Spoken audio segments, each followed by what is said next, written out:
everyone. Welcome to Seacliff Story Time in Martha's Vineyard. And we have an interesting story today.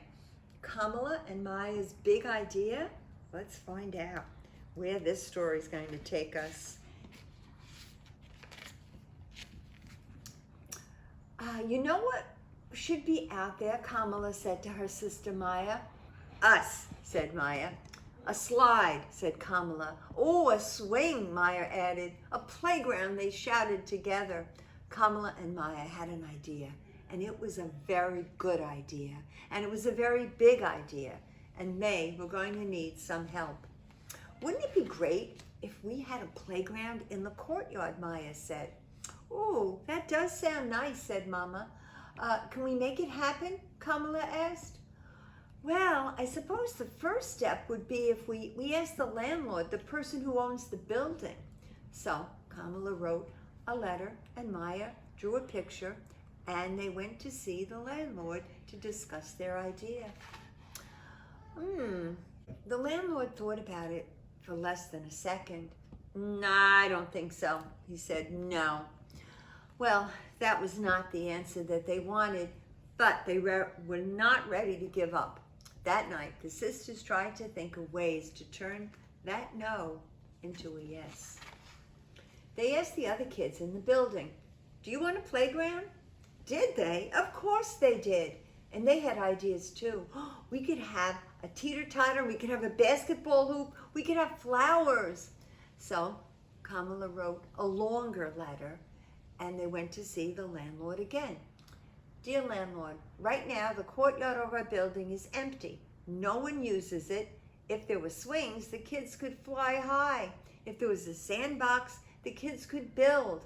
If there was a slide, kids could go so far. Can you build it, please? And they drew all sorts of wonderful pictures. Oh, the landlord thought about it for less than 5 seconds. A project this big is expensive. We don't have the money for that. Do your parents know you're here? Well, that's not the answer they wanted.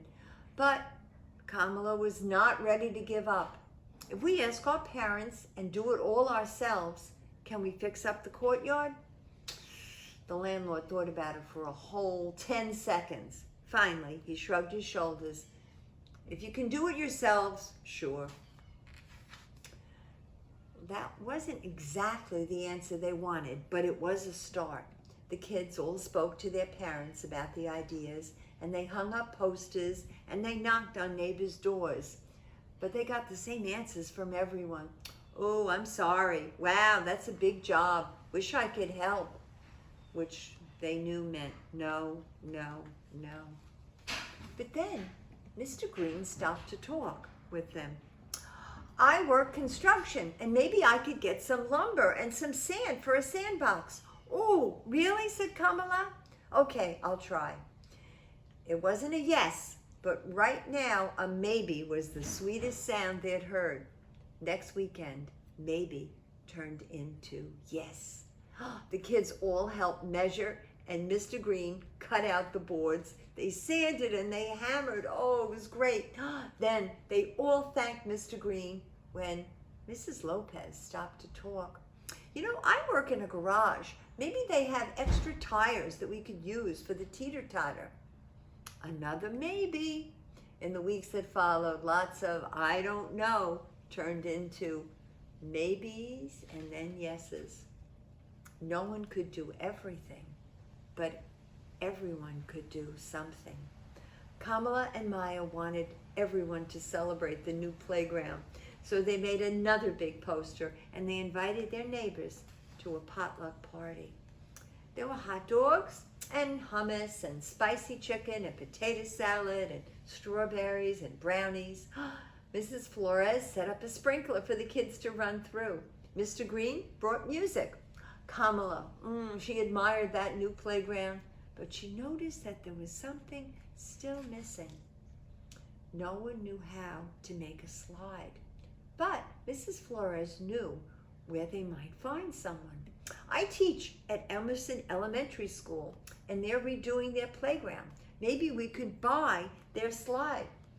Ah, this was a different kind of maybe. This was a how can we afford it maybe. Everyone was trying to find a way to turn that maybe into a yes. These brownies are delicious, one of the children said. We could have a bake sale. Maybe we could bring used toys and books and have a sidewalk sale. No one could do everything, but everyone could do something. And when the slide arrived at last, Maya and Kamala got the first ride, and the landlord was impressed. I want to shake your hands, girls. You did a good job. You all did a good job. Kamala and Maya had an idea. It was a very good idea, and it was a very big idea. And with a lot of help, they made it happen. Hurrah for Kamala and Maya. Hurrah for the pets of the sisters. What's next? What's your next plan? Kamala looked up and said, I'm wondering what the view is like from the roof. And that's the end of the story. I guess she's going to have a roof garden. What a great story. I loved it. And I loved the birthday we have today. The birthday boy is Benjamin. And Benjamin lives in Buffalo. And he has his birthday this weekend. So we're all going to sing to Benjamin. But we don't know what kind of cake he's going to have. Let's find out from our voters what their kind of cake they're going to vote for today.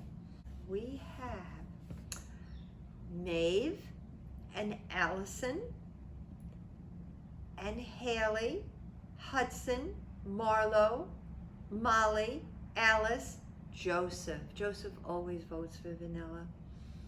Henry and Graham, all vanilla, all right? Let's listen to our chocolate people. Sophia, India, Ben, B, Bevy, Riley, Harris, Emily, Nicholas, Audrey, and Lila. All right, let's count.